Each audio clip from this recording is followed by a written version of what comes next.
शाबान ये रब के करीब होने का महीना है। सैयदी गौसे आजम फरमाते शाबान में 5 हुरूफ हैं, शीन, आइन, बा, अलिफ, नून। फरमाते शीन से मुराद शर्फ बुजुर्गी, आइन से मुराद उलूव यानी बुलंदी, बा से मुराद बिर यानी भलाई, अलिफ से मुराद उल्फत, नून से मुराद नूर। अल्लाह अकबर, गोया अल्लाह की रहमत अपने बंदों को जो इबादत के लिए आते हैं ये 5 बरकतें अता फरमा देता है। मगर मेरा सवाल ये है कि आज 6-7 गालिबन 8वीं शब आ गई शाबान की, हमारी जिंदगी में क्या फर्क आया है? क्या रूटीन चेंज हुई है कि यार शाबान आ गया भाई, अब तो आका का महीना आ गया है, अब तो अल्लाह की तरफ रुजू लाना है, हमारी रिपोर्ट पेश होने वाली है। आपको पता है 15 शाबान को अल्लाह की बारगाह में हमारी रिपोर्ट, हमारे आमाल नामे पेश होंगे। किसको फिक्र है?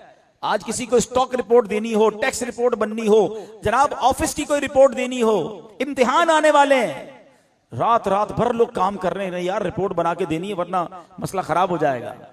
लेकिन कोई टेंशन, कोई फिक्र कि अल्लाह की बारगाह में हमारे अमाल नामे पेश होंगे।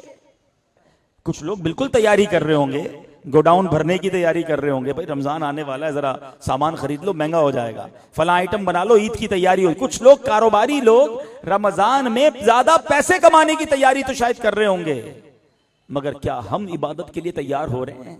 क्या हमने अपने मामूलात तब्दील किए? हमने दुरूद पाक में इजाफा किया? हमने तिलावत कुरान में इजाफा किया कि अल्लाह की बारगाह में रिपोर्ट जानी है? पूरा साल तो गफलत में गुजरा है, बस ये आखिरी दिन तो अच्छे गुजर जाएं ताकि जब शबे बारात अल्लाह की बारगाह में मेरे अमाल नामे जाएं तो कुछ आखिरी दिन का तौबा, इस्तगफार, इबादत अल्लाह की बारगाह में कबूल हो जाए, तो पिछले साल के गुनाह मुआफ हो जाएं।